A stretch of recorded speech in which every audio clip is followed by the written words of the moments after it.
to my channel. If you're new here, hello, my name is Kay. I'm a professional home organizer and soprano here in the Boston area, and I'm here to inspire you to live a more organized life.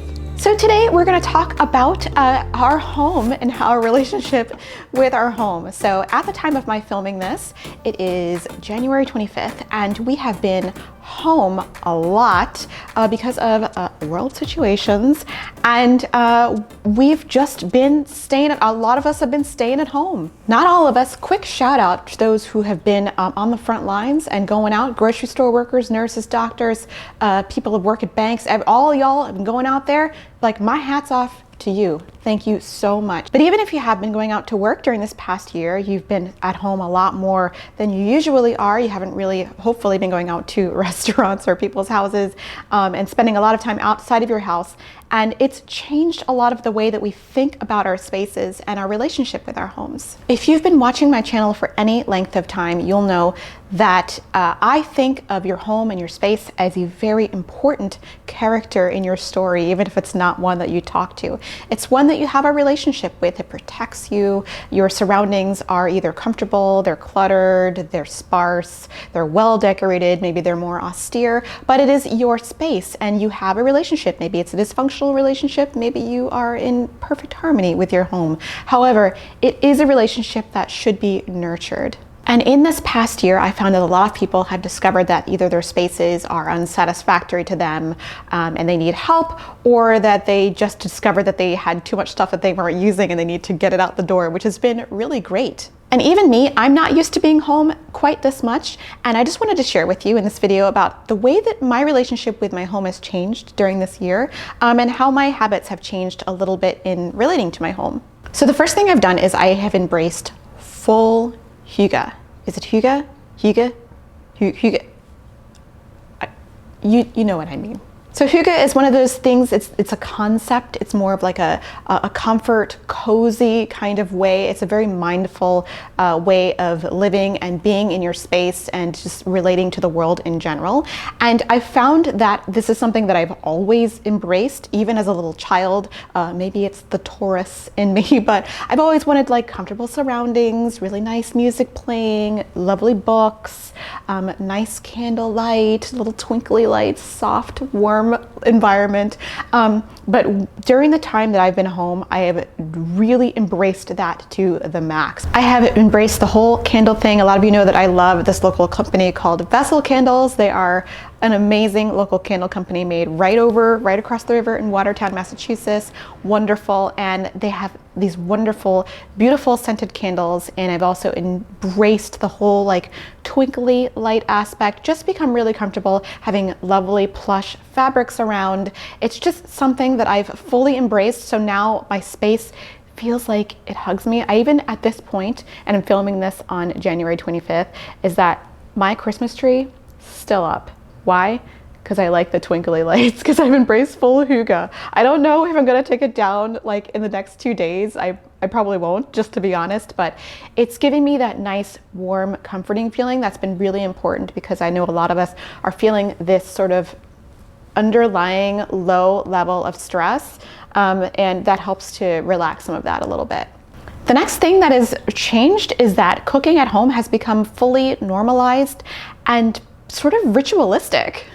The more I do it, the more I sort of cook with a little more love. And I will be totally honest in saying that, yes, I do have kitchen fatigue. I feel like the dishes are always dirty. I feel like I'm constantly emptying the dishwasher. I feel like it always smells like cooked things in here. But it's become very normalized, and we have been going through things much faster than we did during, other times when we were going out a little more often. And every now and again, we'll order in maybe like once a month or something. But cooking has become more of a labor of love and less of an annoyance over the past year, because we've tried to mix up our diet a little bit. You guys know that we use a meal planning app called Mealime. This is not sponsored. They don't know who I am. Maybe they do, but maybe maybe they don't. But we've been using it for a really long time. Love it so much. Every week we pick our meals on the app, and it it produces a grocery list, so there's minimal food waste. We keep a number of staples at home, and every week we want to try something new, but we definitely have our favorite meals, and they're easy enough to where like Eve can make them and then I can make them and not, have too much trouble. But it's been a wonderful sort of exploration in healthy eating and eating whole foods, and cooking has become very loving, ritualistic kind of activity for us. Number 3, I have become very mindful of the excess things, I think, in my life, mostly the beauty and skincare items I've had, because I don't really want to regularly go out. I don't want to go to Sephora and go in the store and browse around. I just don't. So I've been using up stuff that I probably, and I'm gonna be totally honest with you, probably wouldn't use up during regular times. Like, I ran out of body lotion a couple of days ago, and I used Oil of Olay face lotion, and then I remembered that I actually had a bottle of body lotion from Bath & Body Works that I needed to use up, and I go grab that, and I went and grabbed that, and I've been using it ever since, and I've been so happy that I'm gonna use it up. I've used up so many things that I took for granted earlier. I was like, oh, I don't really like that product, I'll just buy something else. That sort of flippant sort of mentality has gone out the window, and I've been using up all the stuff, and you know what? I appreciate it a lot more. It's helped me be a lot more mindful of the things that I'm overbuying in my life, and so when we go back to, I guess, somewhat normal, I think I'll be a little bit more mindful of my purchasing habits. Number 4 is that making my bed has become even more important than it was before. I always recommend that you make your bed every day, no matter whether or not you are going to an office or just, going to, another room. That making your bed can really set the tone for the day. And it's become super important while I've been working at home during this past year. I've found that when I've been here and on the days that I didn't make my bed, I would walk past the bedroom and it would give me a sort of yucky feeling, like, ugh, that looks really unkempt, and it sort of doesn't put that neat button on the day.